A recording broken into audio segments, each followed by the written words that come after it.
one. A lot of brokers are joining DewPoint, and naturally with RDR and RDR2 coming out, effectively it's the end of brokers, that's my opinion, in South Africa, and they're panicking and coming to DewPoint. And then, of course, they've got this risk now.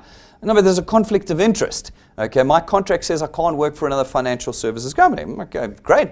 I have no idea what your contract says, and it may well be that there's a conflict of interest. There may well be. I can't help that. DewPoint can't help that.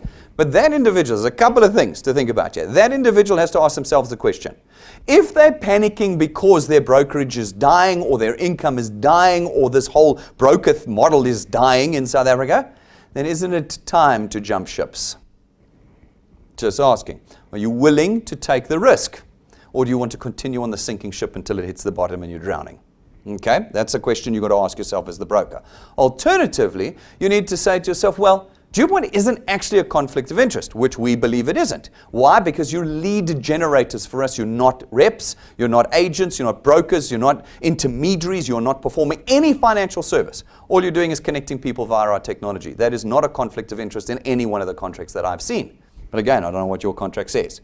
So you actually, if you are ready at that point as a broker to take a step out of what you've been doing to create a new stream of income, I imagine you'd also be willing to take the risk to say, no, this is not a conflict of interest. I'm willing to argue that with my employer if it ever comes up. Take legal guard, then you'll have legal representation.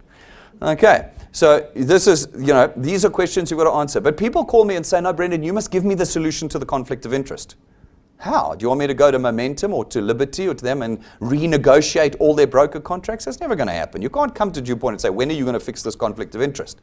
I'll tell you when. Never. What you need to do now is stand up with these brokers and say, it's time to change your circumstances and your brokerage is not doing it. That's why you're here with me today. So it's risk-taking time. Welcome to entrepreneurship. Risk-taking time. Okay, that's what